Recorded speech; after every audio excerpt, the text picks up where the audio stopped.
All right. My name is Mike. I'm Lobo Productions, and I'm here to talk about Final Fantasy VII.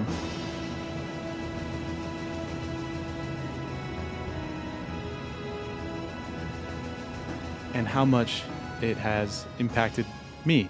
I actually struggled doing this a lot because I found myself explaining the story versus expressing my feelings, which was the opposite point because I do feel great things about this story and I challenged myself to writing a script and I'm not used to it. So I will be definitely reading to you in this video, but let me know what you think. Please leave a like and subscribe. I kind of want to do more of this stuff.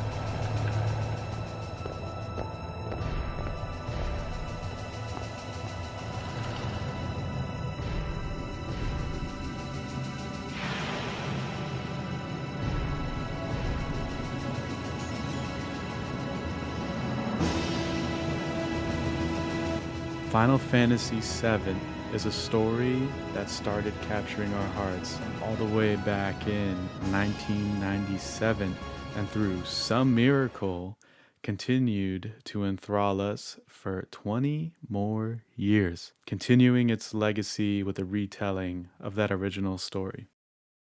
Having just completed Rebirth, the second of a yet to release 3-part series, please give me the next one. Following that with a midnight viewing of Advent Children.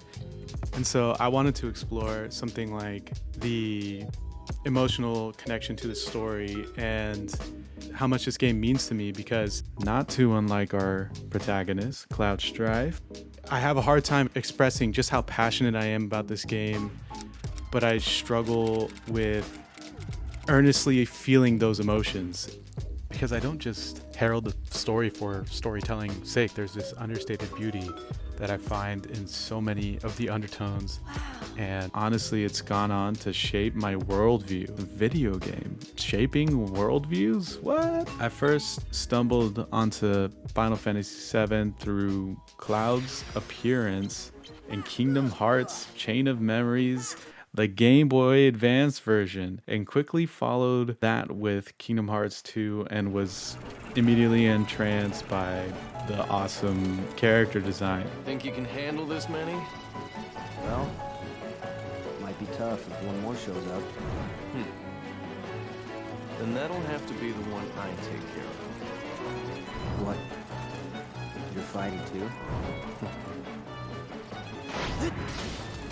I mean, a Game Boy Advance version of Cloud Strife was all I needed to see to know I was interested. And honestly, I don't know how I found it, but I then stumbled onto, to me, the awesomeness of Advent Children.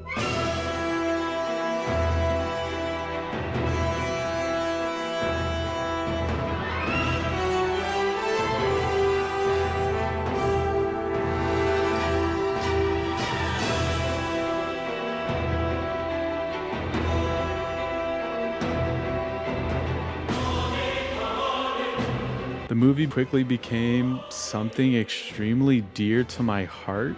I don't watch movies over and over often, except for Speed Racer and Advent Children. I've seen Advent Children a million times. It may not be the best introduction to the series, considering it's at the end of the story and lives off nostalgia, but I found Cloud's struggle for forgiveness touching, as his theme of self-isolation throughout the story was something that I've often struggled with. Time to dial in because I can hear myself with these and it's really trippy. My main connection to the story ended up being through Crisis Core, which up until Rebirth was my favorite video game of all time.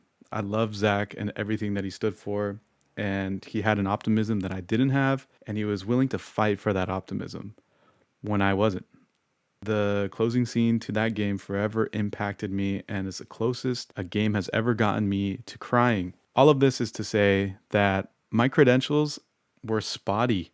I watched every analysis video that YouTube had to offer, all the video essays before mine, but I never played the original until this year when I heard that Rebirth was coming out. I was able to finally and properly fall in love with the series.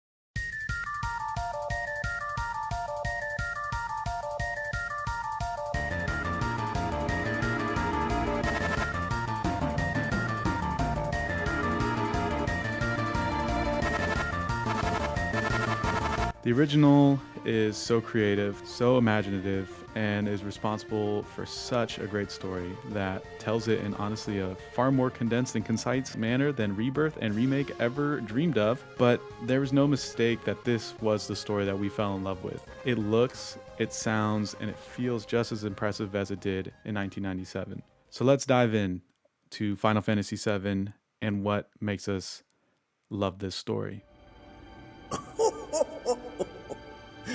This is only the beginning. A shooting star! The first thing that deepened my interest in the story were the environmental overtones. I too sensed the neuronic connections between all life on the planet. I even felt the potential energy in the stones of the earth and the mountains that protected my hometown. The life of a sea breeze and the sun burning through the morning dew. The live stream became the perfect embodiment for this sensation, and I finally felt the relief of an earthly togetherness, something that bound our luck to our beautiful planet. A relief some would call spirituality even. That's what the live stream has meant to me. When I close my eyes, I can see it. And like Aerith, sometimes I can even hear it. But that also means I felt the planet's scars and have felt the duty to protect it, even in my own small and often pathetic ways. There's just so much that we take as humans, so much that I convince myself from time to time that there is nothing that I can do. And I just think that this is which unites us with our protagonists and Avalanche at the beginning of the story. And also, similarly, shows us that ticking clock that is Mako energy. We are shown that the Shinra Electric Company exploits the planet, but is explicit in its understanding of the cost to the live stream and the planet, and is willing to continue its destruction so as long as money lines its pockets. Shinra looks less and less like a caricature as time goes on. A company that militarizes itself and forces themselves into the political sphere, leaving only death and destruction and giving only a manicured narrative in their wake. The critique of them still showed itself in Rebirth, but it quiets down just naturally as the story approaches a more cosmic perspective. I just always value that the humanistic nihilism in contrast to a cosmic nihilism that the story's critique of Shinra and its abuse of Mako and the live stream are supposed to represent. The cyclical nature of life.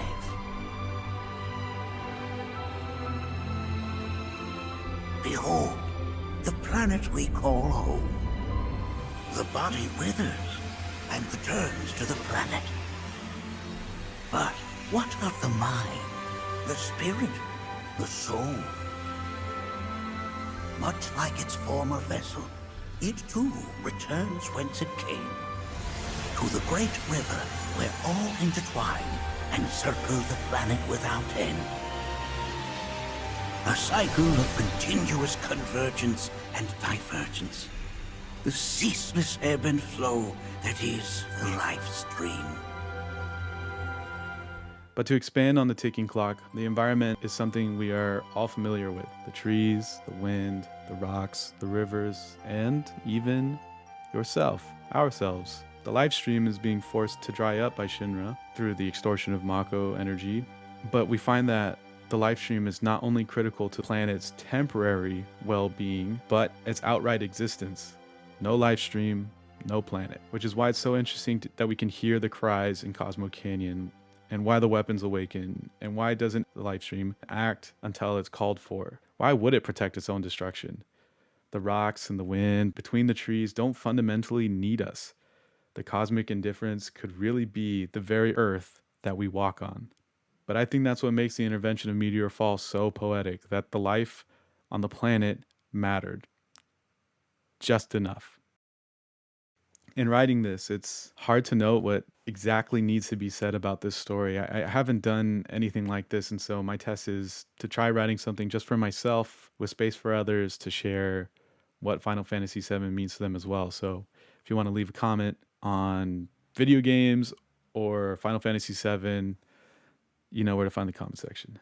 And so I'm like staring at my script being like, why did you pick calamity as the word? But I think that what I'm interested in is how destructive duty can be in the face of emotion.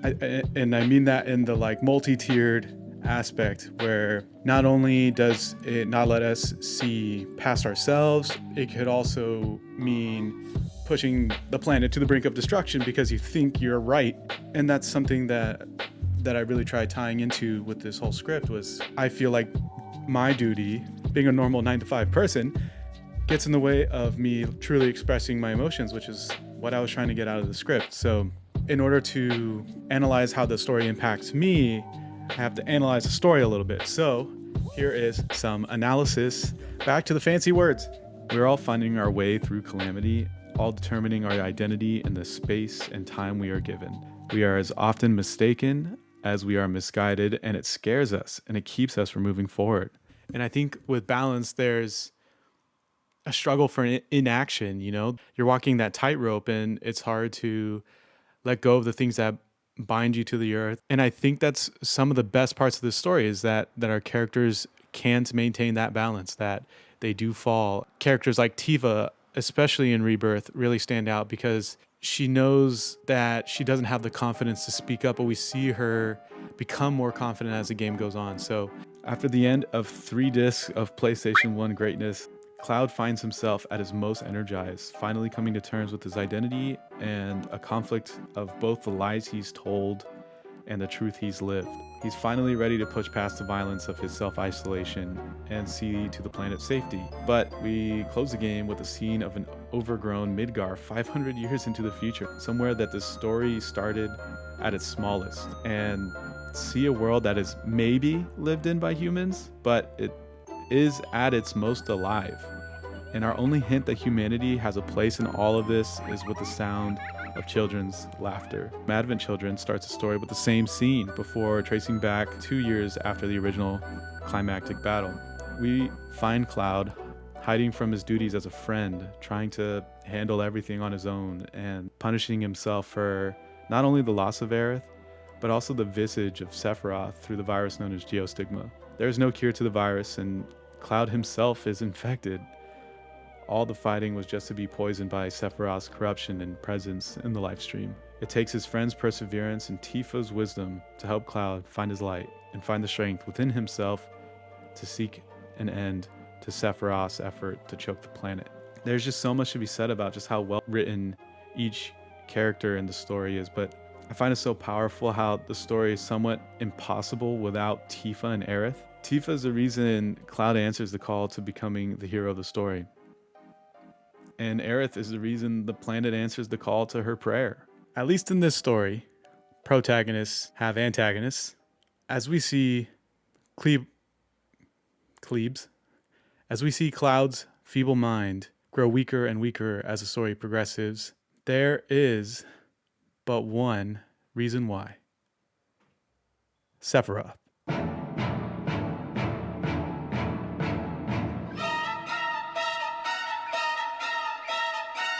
The antagonist, one of the most famous in all of video games, Sephiroth too finds himself balancing on this fine line of mistaken identity and puppethood to a manifestation of a nihilistic cosmos, but also acting on that conviction and bringing planet-wide violence to the story. He is not excusable, burning down the entirety of Nibelheim on his own whim, and yet he's so tragic because he comes to the conclusion that he's this otherworldly being, a monster, fit to ruin the planet, when in reality, He's just a human with a crazy mad scientist dad.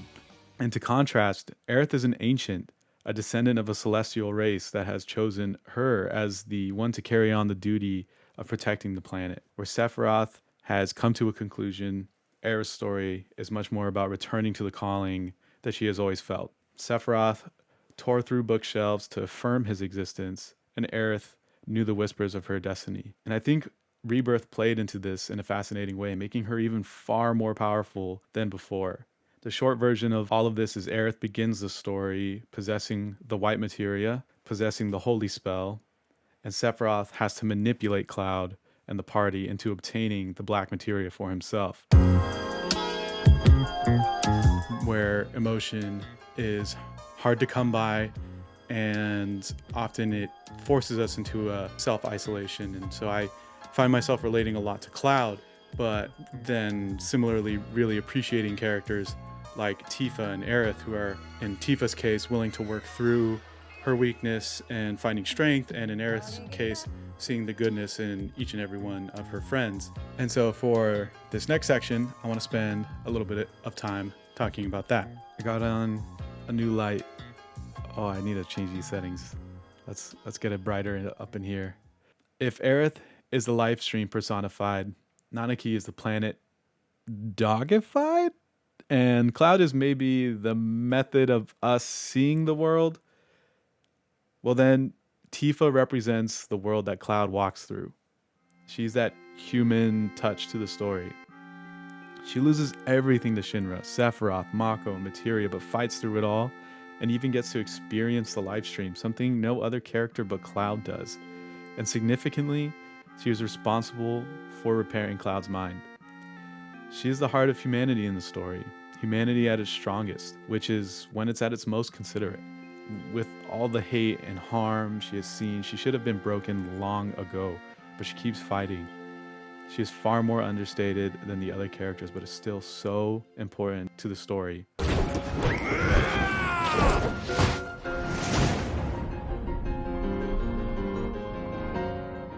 I think to close, I'd like to explore Cloud Strife and his role in the story, because he is what everyone signed up for when getting into this game. Awesome character design, the Buster Sword is immediately iconic, but the more we find ourselves move through the story, the more he becomes an unreliable narrator.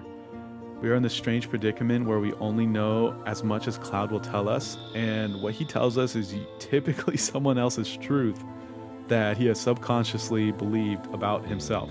What is also strange is how he shows sign of his mental fortitude slipping as soon as the opening mission of the game.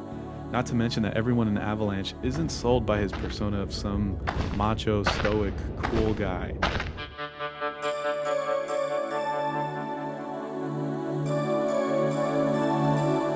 And as Cloud becomes more and more neurotic and more violent, his facade slips more and more. The story and its characters eventually demand Cloud face himself, and he fails. It's so subversive to think of the typical hero, and I think it's what draws the audience to his strife, pun intended. He is flawed, filled with self-doubt, but we all recognize that there's someone unique and worth standing up for, just as Aerith tried to see. He blames himself for his shortcomings, but we root for him to surpass these feelings and self-actualize so that we too can find the strength within ourselves. I think the audience has an easier time filling in Cloud's gaps and recognize where he's gone wrong, rather than our usual heroes where their hearts are made of gold. Cloud makes mistakes. We make mistakes. I've only scratched the surface of my interest in this story, and I wonder if this means exploring things more specifically, as I've kept things very general here, and I really struggled to find the message that I wanted to tell. Honestly, completing Rebirth made me feel emotional, and I struggle with tapping into emotions in general. I didn't have the words to say. This makes me so happy and interested, and I might be able to cry, but I also haven't been able to cry in years, and I mean that in a bad way.